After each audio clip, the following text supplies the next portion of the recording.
કોઈએ વિચાર્યું પણ ન હતું એવું આશુતોષ શર્મા અને વિપરાજે કરી બતાવ્યું. દિલ્હી અને લખનૌની મેચમાં પહેલા લખનૌએ બેટિંગ કરતા 209 રન બનાવ્યા. એમાં મિચેલ માર્શ અને પુરનની જે બેટિંગ જોવાની મજા આવી છે ને એની વાત જ ના કરો. જ્યારે દિલ્હી બેટિંગ કરવા ઉતરે છે તો પહેલા જ ઓવરમાં 2 વિકેટો ગુમાવી દે છે. 7 રન ઉપર ત્રીજી વિકેટ ગુમાવે છે. એમ કરતા કરતા 65 રન ઉપર 5 વિકેટો તો જતી જ રહી. ધીરે ધીરે એવું લાગતું હતું કે 210 રન થવા ખૂબ જ કઠિન છે. અને પછી એ સમય આવે છે કે 113 ઉપર 6 વિકેટો જતી રહે છે. તો હવે બધાએ આશા મૂકી જ દીધી હતી કે દિલ્હી આ મેચ જીતશે નહીં.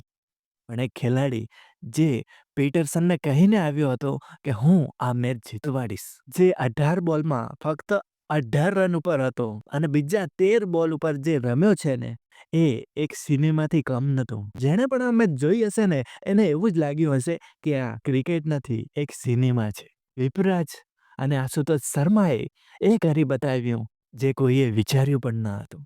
210 રનનો ટાર્ગેટ 19મી ઓવરના ત્રીજા બોલે ખતમ.